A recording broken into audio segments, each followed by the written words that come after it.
ATUL DODIYA is a renowned contemporary Indian artist, living and working in Mumbai with his fellow artist wife, Anju Dodiya. He calls himself a figurative painter, and yet Dodiya has developed this genre beyond the traditional medium and style in ways that has captivated the international art scene.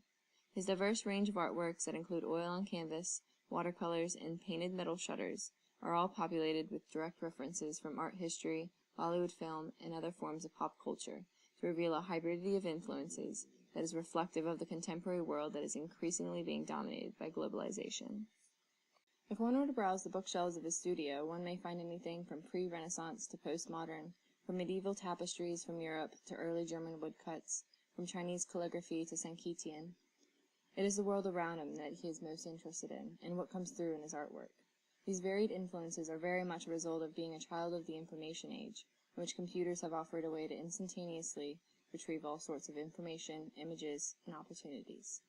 Dodiya captures this hybridity of influences through his compositions that subtly, and not so subtly, blend together things such as Bollywood film stars, newspaper photographs, Ravi Varma calendar prints, and art historical quotations that draw from an international pool of masters. Dodiya's self-portrait, Bombay Buccaneer, is illustrative of the scope of his familiarity as well as the deeply personal connections he has with his influences. The oil on canvas is a satirical take on a Bollywood movie poster, representing himself as the heroic masala film star, complete with the iconic Ray-Bans that actors such as Shah Rukh Khan wear, appropriating the style from the Western idiom.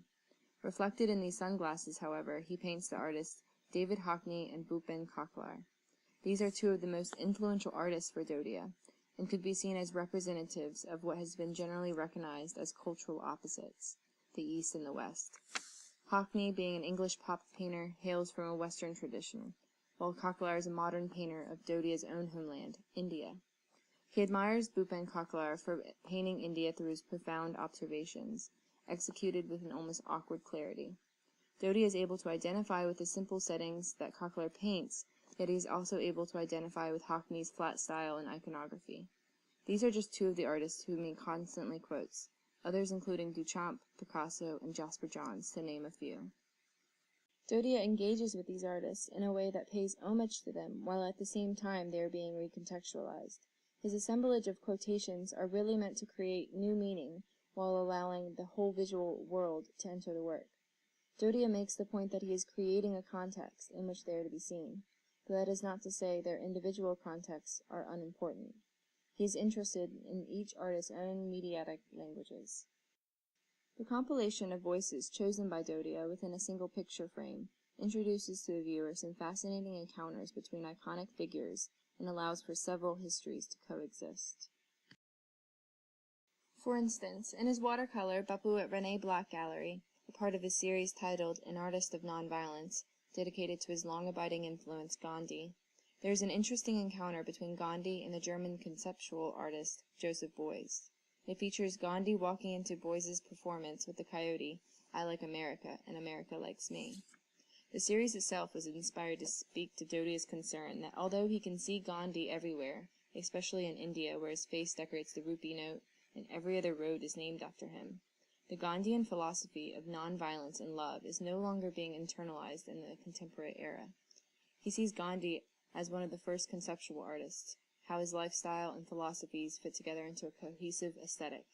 It makes for an interesting pair by placing him in the same room with Joseph Beuys, whose work was almost always politically or socially motivated. In another of his paintings, Fool's House, Dodiya has quoted well-known artists Jasper Johns, Man Ray, Ravindra Reddy, and even himself. By painting a metal shutter that alludes to Mumbai's small street vendors, he has also included himself in the conversation among artists, and reveals how he has internalized their ideas, as it subtly refers to a series of real painted metal shutters he did for the Tate Modern.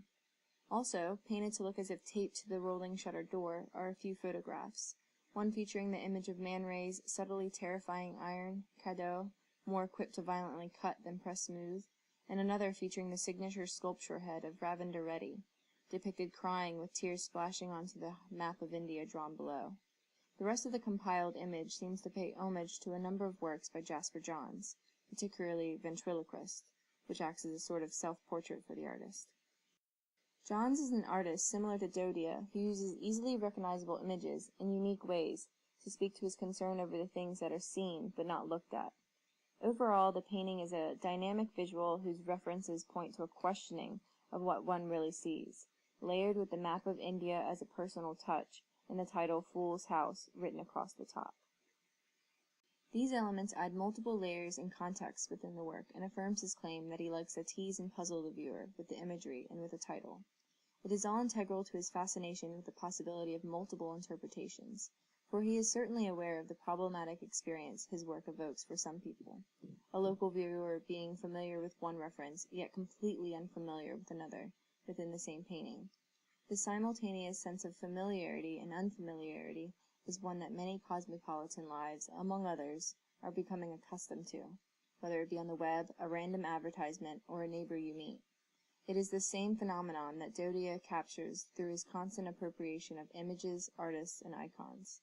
By recontextualizing these into a single frame, he is often inspiring an inward questioning of socially perceived binaries, or foregrounding contradictions, such as high-low, east-west, global-local.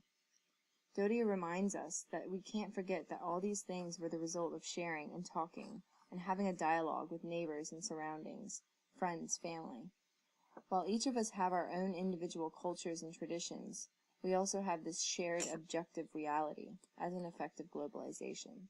Reflecting this, ATUL DODIYA's hybrid imagery makes for multi-layered and sophisticated works that speak to both the local and the global experience.